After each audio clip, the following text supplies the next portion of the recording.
The BBC has decided that they will no longer give a platform to climate science deniers. Now, to be particularly clear or very clear about what they're doing is they want to ensure that they won't create a false balance between climate science deniers and those who have agreed, who have come to a consensus that climate change has happened because of human activity. Now, it was all published in a report from the BBC Trust, and I want to read you a piece of it. They said that the Trust wishes to emphasize the importance of attempting to establish where the weight of scientific agreement may be found and make that clear to audiences. So debates involving people like Bill Nye and then a climate science denier or a creationist would no longer happen on an outlet like BBC. And I think that that's a good thing, because we do have a problem in the United States with certain cable news networks that want to create a false balance between two opposing sides.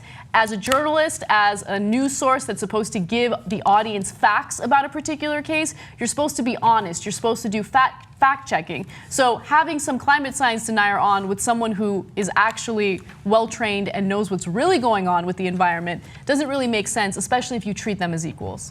So they pointed out several things. The UN Intergovernmental Panel on Climate Change said that there's a 95% certainty that climate change, of course, exists and that it is man-made. And so they say, look, when you go to look for scientists who are against that, it's really hard to find them. And another reason that it's hard to find them is because 97% of scientists agree that it's man-made global warming climate change, right? So a lot of times they say that they have to refer to this single guy, Bob Carter, who's an Australian geologist who's retired but is paid by the industry-affiliated Heartland Institute. Right. He's literally paid to say this BS, right? So they always bring him on. But they're like, why are you bringing on a guy that you know is a paid shill of the industry, because you literally cannot find any other scientist to come on air to say it's true.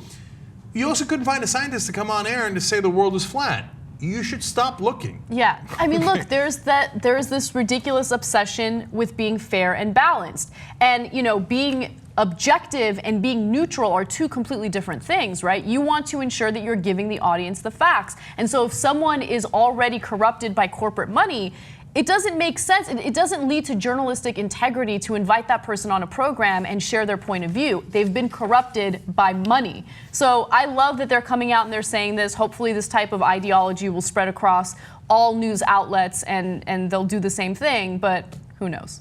You know, John Oliver did a great skit about this where he said, look, if I had to represent it honestly, I would have a debate, and he had a climate change person on, an actual scientist, in one of his segments, and then he had a denier, and then he brought in 98 other scientists to back up the one scientist who was telling the truth. You can't have a 50-50 debate when it's not a 50-50 debate. So yes, by being 50-50, you're being neutral, but you're not being objective about the actual facts, which is that 97% of the world's scientists say there's no question that climate change is real and it is man-made.